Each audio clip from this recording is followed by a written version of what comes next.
Hello, 2027 ব্যাচের মাধ্যমিক student. আজকে আমি তোমাদের বাংলা জ্ঞানচক্ষু অধ্যায় থেকে সমস্ত 1 মার্ক, 3 মার্ক ও 5 মার্ক প্রশ্নের মাধ্যমিকে আসতে পারে বা গুরুত্বপূর্ণ শুধু সেগুলোই এই ভিডিওতে দিয়েছি। তাই ভিডিওটা না টেনে শেষ পর্যন্ত দেখো। তাহলে চলো শুরু করি। প্রথমে এমসিকিউ 1 মার্কের। প্রথম প্রশ্ন, তপনের মেসোমশাই কোন পত্রিকায় তপনের লেখা ছাপানোর কথা বলেছিলেন? উত্তর হবে সন্ধ্যাতারা।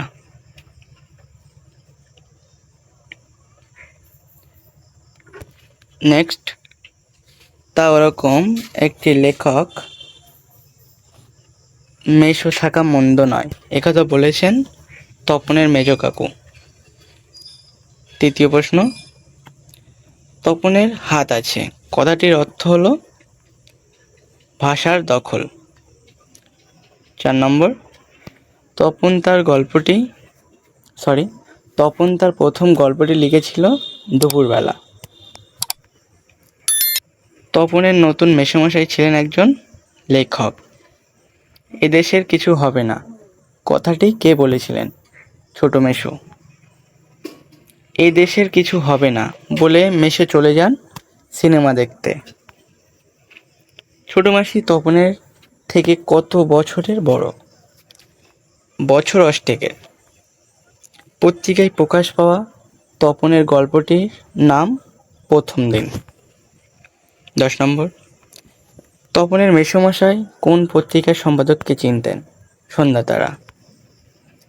পৃথিবীতে এমন অলৌকিক ঘটনাও ঘটে? অলৌকিক ঘটনাটি হলো তপনের লেখা গল্প সন্ধ্যাতারা পত্রিকায় ছাপা হয়েছে। 12, তারপর ধমক খায়। তপন ধমক খায় কেন?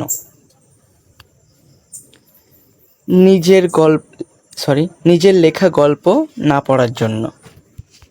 13 নম্বর, তপনের লেখা গল্প তার মেসোমশাইয়ের কাছে পৌঁছে দিয়েছিলেন তপনের ছোট মাসি। 14 নম্বর, গভীরভাবে সংকল্প করে তপন নিজে গিয়ে লেখা জমা দেবে। 15 নম্বর, সেই সব বই নাকি ছাপাও হয় যার লেখা বই ছাপা হয়। তপনের নতুন মেসোর লেখা বই। 16 নম্বর, তপন প্রথমটা ভাবে ঠাট্টা, কিন্তু যখন দেখে মেসোর মুখে করুণার ছাপ তখন আহ্লাদে হয়ে যায়। এটা কাদো কাদো হবে, ঠিক আছে? বানানগুলো ঠিকঠাকভাবে দেখে নেবে। 17 নম্বর, চায়ের টেবিলে তপনের গল্প, এটা গল্প হবে, এটা কারেকশন করে নেবে, গল্প হবে এটা। তাহলে 17 নম্বর, চায়ের টেবিলে তপনের গল্প নিয়ে কথা ওঠে কখন? বিকালে একই। 18 নম্বর, বাবা তোর পেটে পেটে এত, এখানে তোর বলতে বোঝানো হয়েছে তপনকে। 19 নম্বর, বাবা তোর পেটে পেটে এত, বক্তাকে? তপনের মা। 20 নম্বর, তোমার গল্প তো দিব্যি হয়েছে, এখানে বক্তা হলো ছোট মাসি। 21 নম্বর, তপন দেখে মেসোর মুখে করুণার ছাপ। 22 নম্বর, কোনোখান থেকে টুকলিফাই করিসনি তো, কথাটি বলেছেন ছোট মাসি। 23 নম্বর, ছাপাই লেখা গল্পটি পড়তে গিয়ে তপন দেখে তার প্রত্যেকটি লাইন নতুন ও অপরিচিত বা আনকারা হতে পারে। 24 নম্বর, তপন কৃতার্থ হয়ে বসে বসে দিন গোনে। কৃতার্থ শব্দটির অর্থ হলো কৃতজ্ঞ। 25 নম্বর, তবু ধ্বনি পড়ে যায়। ধ্বনির অর্থ হলো প্রশংসা। 26, তা নইলে ফট করে একটা লিখলো হবে, এটা কারেকশন করে নেবে, লিখলো হবে। আর ছাপা হলো, বক্তা হলেন তপনের বাবা, তপনের চিরকালের বন্ধু ছোট মাসি। 28 নম্বর, বাড়িতে তপনের নাম হয়েছে কবি, সাহিত্যিক, কথাশিল্পী। বাড়ির ঠাট্টা তামাশার মধ্যেই তপন গল্প লিখেছিল 2-3টি। 30 নম্বর, তপন তার গল্পটি লিখে প্রথম দেখিয়েছিল ছোট মাসিকে। 31 নম্বর, এমসিকিউ লাস্ট প্রশ্ন। ছোট মামার সঙ্গে তপনের মেসোমশার মানে ছোট মেসোর যে মিল ছিল তা খবরের কাগজ নিয়ে গল্প ও তর্ক করায়। তারপর দেখে নাও এক নম্বরের এসএকিউ প্রশ্ন। 1 নম্বর, কথাটা শুনে তপনের চোখ মার্বেল হয়ে গেল। কোন কথা শুনে তপনের চোখ মার্বেল হয়ে গেল? লেখকরা ভিন্ন জগতের প্রাণী, এটিই ছিল তপনের ধারণা। কিন্তু তার নতুন মেসোমশাই একজন লেখক শুনে বিস্ময়ে তপনের চোখ মার্বেল হয়ে গেল। 2 নম্বর, নতুন মেসোকে দেখে জ্ঞানচক্ষু খুলে গেল তপনের। এখানে কোন জ্ঞানের কথা বলা হয়েছে? এখানে লেখকেরা যে নিচু, সুস্থ, স্বাভাবিক ও সাধারণ মানুষ, তপনের এই জ্ঞান লাভের কথাই বলা হয়েছে। 3 নম্বর, রত্নের মূল্য জহুরির কাছেই, কথাটির অর্থ কী? কেবলমাত্র গুণী ব্যক্তি অপরের গুণের কদর করতে পারে। তাই তপনের লেখা গল্পের প্রকৃত রসাস্বাদন করার যদি কেউ থাকেন তবে তিনি তার লেখক মেসোমশাই। 4, তপনের গল্প পড়ে ছোট মাসি কি বলেছিল? তপনের গল্পটা সবটা না পড়েই একটু চোখ বুলিয়ে পিঠ চাপড়ানোর সুরে ছোট মাসি বলেছিল, তার লেখাটি ভালোই হয়েছে। খানিক রসিকতা সুরে এটা কোথাও থেকে টুকলিফাই করা কিনা সে ছোট মাসি জানতে চেয়েছিল। 5 নম্বর, তখন আহ্লাদে কাঁদো কাঁদো হয়ে যায়। কে কেন আহ্লাদে কাঁদো কাঁদো হয়ে যায়? ছোট মেসো তপনের লেখাটা ছাপানোর কথা বললে তপন প্রথমে সেটাকে ঠাট্টা বলে ভাবে, কিন্তু মেসোর মুখে করুণার ছাপ দেখে তপন আহ্লাদে কাঁদো কাঁদো হয়ে যায়। 6 নম্বর, মাথার চুল খাড়া হয়ে উঠল। কার কেন মাথার চুল খাড়া হয়ে উঠেছিল? নতুন মেসোর দ্বারা অনুপ্রাণিত হয়ে তপন নিজেই চেষ্টা করে একটা গল্প লিখে ফেলে। নিজের সৃষ্টিতে রোমাঞ্চিত হয়ে তার মাথার চুল খাড়া হয়ে ওঠে। 7 নম্বর, বুকে রক্ত ছলকে ওঠে তপনের। কেন তপনের বুকে রক্ত ছলকে ওঠে? গল্প ছাপানোর প্রতিশ্রুতি দিয়ে দীর্ঘদিন অদৃশ্য থাকার পর হঠাৎই একদিন ছোট মাসি ও মেসো সন্ধ্যাতারা পত্রিকা হাতে নিয়ে তপনদের বাড়ি আসে। তাতে তার গল্প ছাপার কথা ভেবে তপনের বুকে রক্ত ছলকে ওঠে। 8 নম্বর, বাবা, তোর পেটে পেটে এত, কে কোন প্রসঙ্গে একথা বলেছিলেন? জ্ঞানচক্ষু গল্পে তপনের লেখা গল্প সন্ধ্যাতারা পত্রিকায় প্রকাশিত হওয়ার পর বাড়িময় শোরগোল পড়ে যায়। তখন তপনের মা এই কথাটি তপনের সুপ্ত প্রতিভা সম্পর্কে বলেন। 9 নম্বর, সূচিপত্রেও নাম রয়েছে। সূচিপত্রে কি লেখা ছিল? আশাপূর্ণা দেবী রচিত জ্ঞানচক্ষু গল্পে ছোট মাসি ও মেসো তপনদের বাড়িতে হাতে করে আনে সন্ধ্যাতারা পত্রিকার একটি অংশ, যেখানে সূচিপত্রে ছাপার অক্ষরে লেখা ছিল প্রথম দিন, গল্প শ্রী তপন কুমার রায়। লাস্ট 10 নম্বর, আজ যেন তার জীবনের সবচেয়ে দুঃখের দিন। বক্তার কোন দিনটি সবচেয়ে দুঃখের? উত্তর, জীবনের প্রথম লেখা গল্প ছেপে বেরোনোর পর তপন দেখে কারেকশনের নামে নতুন মেসো পুরো গল্পটাই বদলে দিয়েছেন। গল্পে স্বকীয়তা হারানোয় ব্যথিত তপনের সেই দিনটি সবচেয়ে দুঃখের মনে হয়েছে। তারপর নেক্সট, সংক্ষিপ্ত উত্তর ভিত্তিক প্রশ্নোত্তর। প্রশ্নমান 3। চলো দেখিনি। 1 নম্বর, গায়ে কাঁটা দিয়ে উঠল তপনের। তপন কে? তার গায়ে কেন কাঁটা দিয়ে উঠল? উত্তর, আশাপূর্ণা দেবীর জ্ঞানচক্ষু গল্পের নায়ক হলো তপন। তপন তার নতুন মেসোমশাইকে দেখে বোঝে লেখকরাও আর সকলের মতো সাধারণ মানুষ। এর আগে সে কখনো জলজ্যান্ত একজন লেখককে এভাবে এত কাছ থেকে দেখেনি। ফলে মেসোমশাইয়ের দৃষ্টান্তে অনুপ্রাণিত হয়ে সে স্কুলের হোম ট্যাক্সের খাতায় একা শুনে বসে আস্ত একটা গল্প লিখে ফেলে। লেখার পর নিজের প্রথম গল্পটি পড়ে রোমাঞ্চে ও উত্তেজনায় তার গায়ে কাঁটা দিয়ে উঠেছিল। নেক্সট 2 নম্বর, বিষণ্ণ মন নিয়ে বসে আছে, এমন সময় ঘটল সেই ঘটনা। কেন মন বিষণ্ণ হয়েছিল? এমন সময়ে কি ঘটেছিল? চলো উত্তর দেখিনি।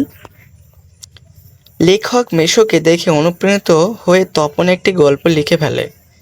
মেশো ছাপিয়ে দেওয়ার প্রতিশ্রুতি দিয়ে তপনের গল্পটি নিয়ে চলে যান। এবার তপন অধীর আগ্রহে দিন গণে।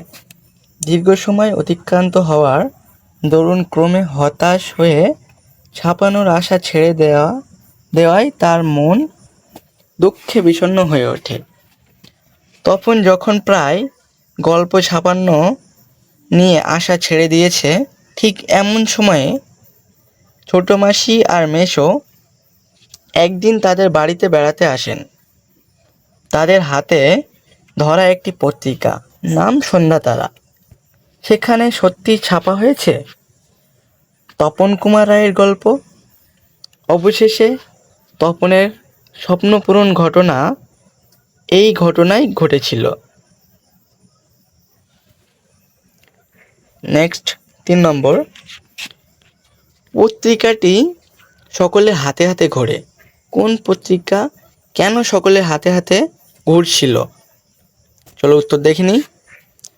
সকল প্রতীক্ষার অবসান ঘটিয়ে সন্ধ্যাতারা পত্রিকায় তপনের লেখা গল্প প্রকাশিত হওয়ার পর সেই পত্রিকাটি সকলের হাতে হাতে ঘুরেছিল। লেখক মেশোকে এখানে কারেকশন করে নেবে, দেখে হবে। লেখক মেশোকে দেখে তপন অনুপ্রাণিত হয়ে একটি গল্প লিখে ফেলে। তারপর মেশো সেটিকে কিছুটা কারেকশন করে পত্রিকায় ছাপানোর ব্যবস্থা করে দেন। কিছুদিন পর লেখক মেশো সেই পত্রিকাটি নিয়ে বাড়িতে এলে জানাজানি হয়ে যায় তপন একটি গল্প লিখেছে, যার নাম প্রথম দিন। তখন বাড়ির সকলে কৌতূহলবশত পত্রিকাটি হাতে নিয়ে দেখতে থাকে এবং সেই সূত্রে পত্রিকাটি সকলের হাতে হাতে ঘোরে। তাহলে বুঝতে পেরেছ? চলো 4 নম্বর দেখে নিই, লাস্ট। আজ যেন তার জীবনের সবচেয়ে দুঃখের দিন। আজ বলতে কোন দিনটির কথা বলা হয়েছে? সেটি কি কারণে বক্তার কাছে সবচেয়ে দুঃখের দিন? উত্তর দেখে নিই। আশাপূর্ণা দেবী রচিত জ্ঞানচক্ষু গল্পে তপনের নতুন মেশো তার ছোট মাসিকে নিয়ে তাদের বাড়িতে হাতে করে সন্ধ্যাতারা পত্রিকার একটি সংখ্যা নিয়ে আসে। সেই দিনের কথা বলা হয়েছে। মাসির উৎসাহ আর প্ররোচনায় তপনের লেখক মেশো সেই গল্পটি সন্ধ্যাতারা পত্রিকায় ছাপিয়ে দেন। কিন্তু পত্রিকায় প্রকাশ হওয়ার পর সে দেখে পুরো গল্পটাই মেশো আগাগোড়া নতুন করে লিখে দিয়েছেন। এই গল্পে শুধু তার নামটুকুই আছে, অথচ সে কোথাও নেই। এই ঘটনা তপনের অন্তর্মনে আঘাত করে। লজ্জায়, অনুতাপে, আত্মসম্মানহীনতায় সে সকলের কাছ থেকে পালিয়ে ছাদের অন্ধকারে একলা দাঁড়িয়ে কেঁদে ফেলে। নিজের কাছে নিজেই এভাবে ছোট হয়ে যাওয়ার তার মনে হয় আজ জীবনের সবচেয়ে দুঃখের দিন। চলো লাস্ট, রচনাধর্মী প্রশ্নোত্তর। প্রশ্নমান 5। প্রথম প্রশ্ন দেখে নিই। হঠাৎ ভয়ানক একটা উত্তেজনা অনুভব করে তপন। তপন কেন উত্তেজনা অনুভব করে এবং তা ভয়ানক কেন? উত্তর দেখে নিই চলো। নতুন মেশো তপনের সুরচিত গল্প সন্ধ্যাতারা পত্রিকায় ছাপার জন্য নিয়ে গেলে তার গল্প লেখার উৎসাহ আরও বৃদ্ধি পায়। উৎসাহের বসে 3তলা সিঁড়িতে একান্ত নির্জনে একাশনে বসে তার হোম ট্যাক্সের খাতায় লিখে ফেলে আস্ত আর একটি গল্প। গল্পটি পড়ে নিজেই অবাক হয়, বিশ্বাস জন্মায় নিজের সামর্থ্যের প্রতি। সে যে একজন লেখক হতে চলেছে এই উত্তেজনা সে অনুভব করে।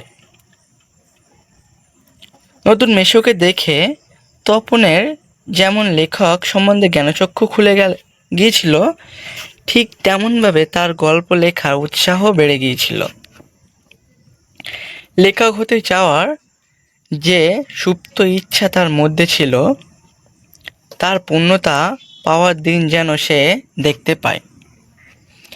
উৎসাহ ভরে হোম ট্যাক্সের খাতা নিয়ে সিঁড়ি দিয়ে 3তলায় উঠে একান্তে বসে লিখে ফেলে গোটা একটি গল্প।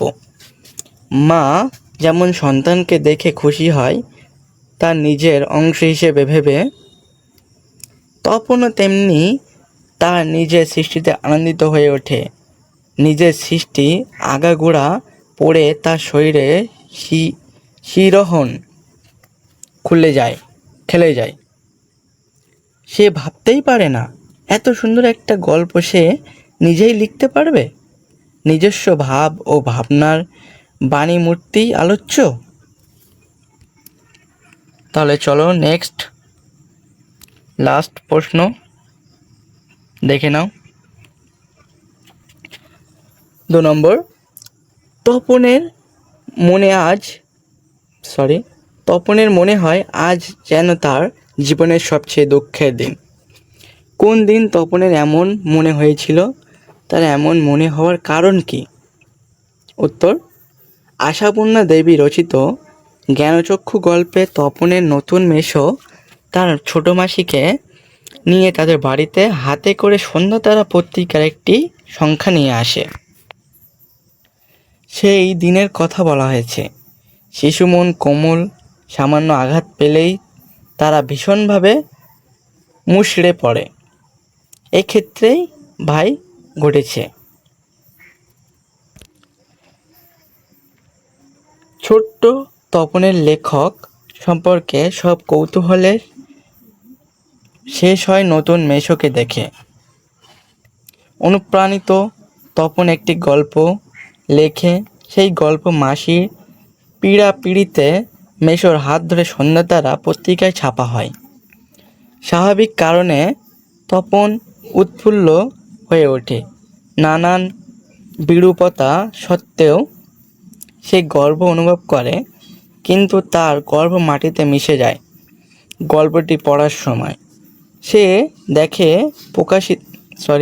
দেখে প্রকাশিত গল্প তার লেখার লেশমাত্র নেই, কারণ গল্পটা সামান্য কারেকশনের নামে পুরোটাই বদলে গিয়েছিল। এতে তপনের লেখক সত্তা অপমানিত হয়, তার চোখে জল এসে যায়। নিজের গল্প পড়তে বসে অন্যের লেখা লাইন পড়ার দুঃখ ও যন্ত্রণা তাকে কুড়ে যায়। এখানে খায় হবে,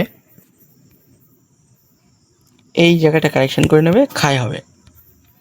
লজ্জা, অনুশোচনা এবং আত্মসম্মানহীনতার সংকোচ থেকে এভাবেই সে উপরিউক্ত সিদ্ধান্তে উপনীত হয়। তাহলে এই ছিল তোমাদের 2027 মাধ্যমিক জ্ঞানচক্ষু অধ্যায় থেকে গুরুত্বপূর্ণ MCQ 3 নম্বর ও 5 নম্বরে প্রশ্নোত্তর। এগুলো যদি তোমরা ফ্রি PDF নিতে চাও তাহলে ডেসক্রিপশানে হোয়াটসঅ্যাপ লিঙ্ক আছে, গ্রুপে জয়েন হয়ে লিঙ্ক চাইলেই দিয়ে দেবো। আমি তোমাদের জন্য সব সময় অ্যাক্টিভ থাকছি, তোমরাও আমার জন্য অ্যাক্টিভ থাকো। চ্যানেলটা সাবস্ক্রাইব করে রাখো, সব সময় পাশে পাবে। কালকে আসছে তোমাদের বাংলা ব্যাকরণ সাজেশান। তাহলে এখনকার জন্য টাটা, বাই বাই।